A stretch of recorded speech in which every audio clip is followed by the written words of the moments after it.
Assalamualaikum warahmatullahi wabarakatuh.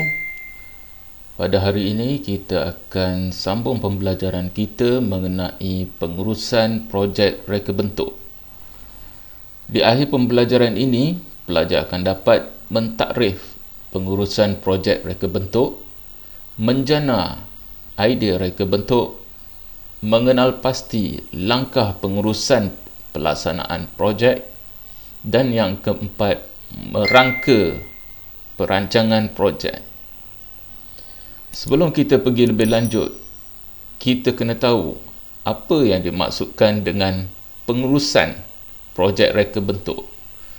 Pengurusan merupakan satu proses yang melibatkan aktiviti merancang, melaksana dan mengawal serta memimpin. Projek bermaksud rancangan atau usaha untuk membangunkan atau mengerjakan sesuatu. Pengurusan projek reka bentuk adalah kaedah mengurus sumber yang melibatkan proses kerja iaitu skop kerja, tempoh masa dan kos projek untuk memastikan satu projek itu berjaya. Berikut adalah contoh proses kerja. Okey. Proses kerja yang pertama, kita ada skop kerja. Skop kerja terbahagi kepada dua, iaitu skop produk dengan skop projek. Skop produk merancang kualiti, ciri-ciri dan fungsi reka bentuk. Manakala skop projek, kerja-kerja yang perlu dilaksanakan. Proses kerja yang kedua adalah tempoh masa. Tempoh masa terdiri daripada tempoh kerja untuk menyiapkan satu tugasan, jadual tugasan, catagan antara yang digunakan untuk merancang masa. Dan proses kerja yang ketiga adalah kos projek. Peruntukan kewangan diuruskan dengan baik agar dapat meminimalkan kerugian dan dapat digunakan sebaiknya. 2.1.2 Menjana reka bentuk. Apabila reka bentuk menerima tempahan daripada pelanggan dan bersedia untuk membuatnya, maka bermulalah pengurusan suatu projek itu. Reka bentuk ini akan mereka bentuk mengikut pilihan atau persetujuan pelanggan.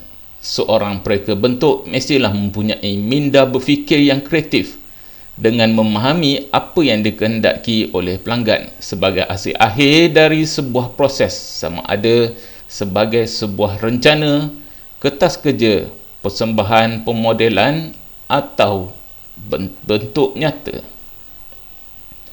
Terdapat pelbagai cara untuk mendorong minda anda berfikir. Fikirkan berbeza akan mencetuskan idea yang kreatif. Antara kaedah menjana idea reka bentuk produk ialah: yang pertama, meniru apa saja yang terdapat dalam persekitaran dan menukarkannya ke dalam bentuk produk. Mempelbagaikan fungsi satu, menukar saiz objek, menterbalikkan objek. Okey, yang pertama, meniru apa saja yang terdapat di persekitaran dan menukarkan dalam bentuk produk. Contoh, kita boleh menambah gelonsor di samping tangga spiral. Idea ini tentu sangat sesuai dicuba kalau ada anak kecil yang tinggal bersama. Yang kedua, mempelbagaikan fungsi satu produk. Contoh, raket lama yang dibuang jarinya digantikan dengan cermin, maka ia akan menjadi hiasan dinding yang unik. Yang ketiga, menukar saiz objek. Contoh, pasu yang dikecilkan saiznya untuk dijadikan hiasan di sudut meja. Dan yang terakhir sekali, menterbalikkan objek. Sebagai contoh, topi ini biasanya dipakai di kepala. Sekiranya diterbalikkan, ia sudah mempunyai fungsi lain. Contohnya, tempat meletak pensil, bakus sampah atau lain-lain lagi. Setelah idea reka bentuk dipersetujui oleh pelanggan mengikut konsep tertentu, Mereka bentuk akan mengurus pelaksanaan projek. Langkah pengurusan pelaksanaan projek.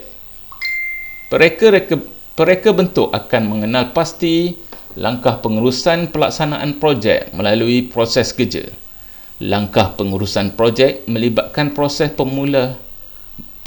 memulakan, merancang, melaksanakan, mengawal dan menamatkan kerja setelah matlamat tercapai.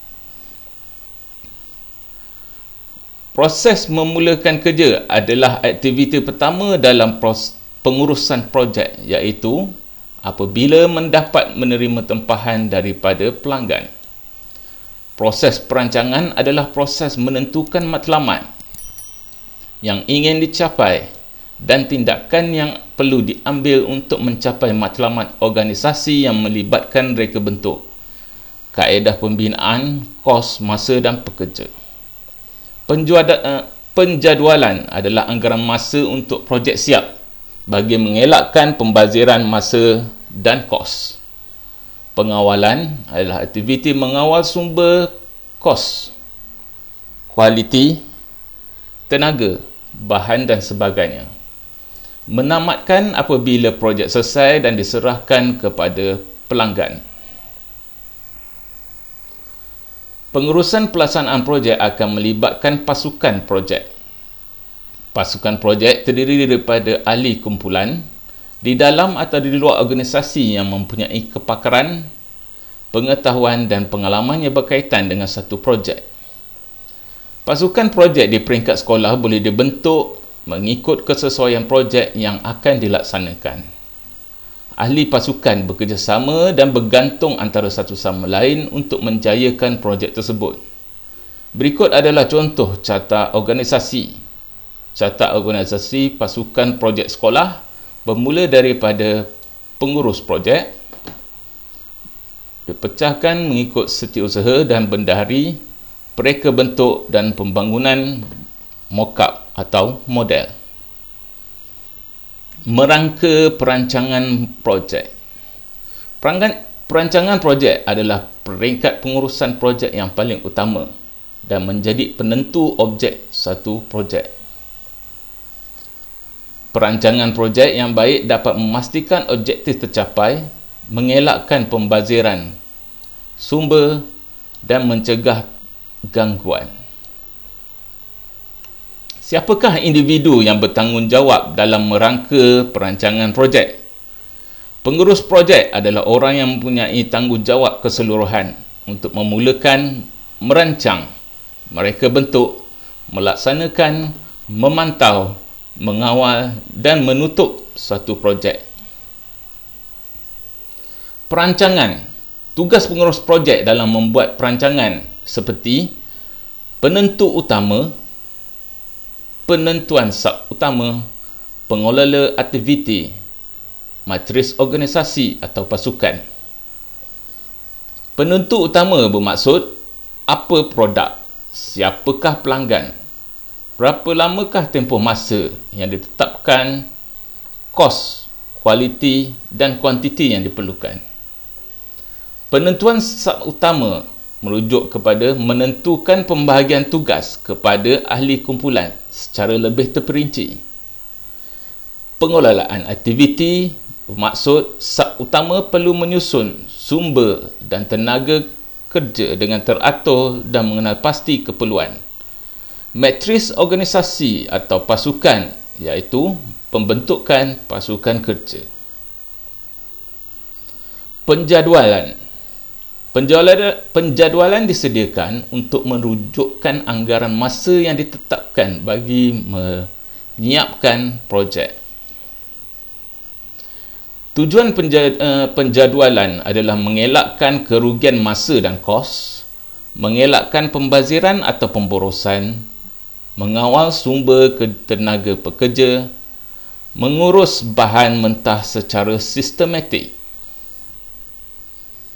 Penjadualan boleh dibuat dengan menggunakan blok hubungan aktiviti melalui rangkaian dan catagan atau catabar.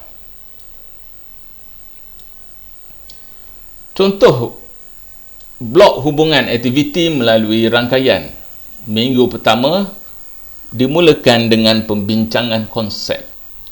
Minggu kedua, lakaran idea. Minggu ketiga, membuat idea. Dan minggu terakhir, milestone. Milestone merujukkan proses belum berakhir. Yang kedua adalah catagan. Catagan terdiri daripada aktiviti dan minggu.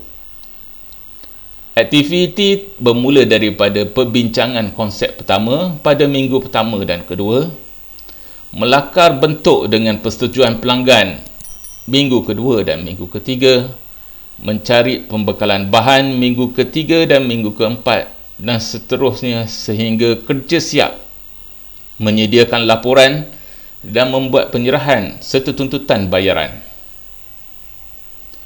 Pengawalan dilakukan sepanjang proses menyiapkan projek.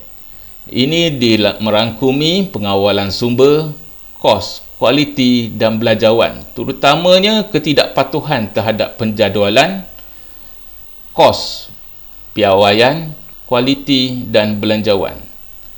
Tujuan peringkat pengawalan adalah untuk memastikan semua aktiviti yang dikenal pasti dilakukan secara optimum. Semua aktiviti dapat disiapkan dalam masa yang ditetapkan. Sumber-sumber yang diperlukan dikenal pasti. Perubahan dalam jadual dibuat sekiranya berlaku sebarang perubahan atau pembaharuan terhadap projek.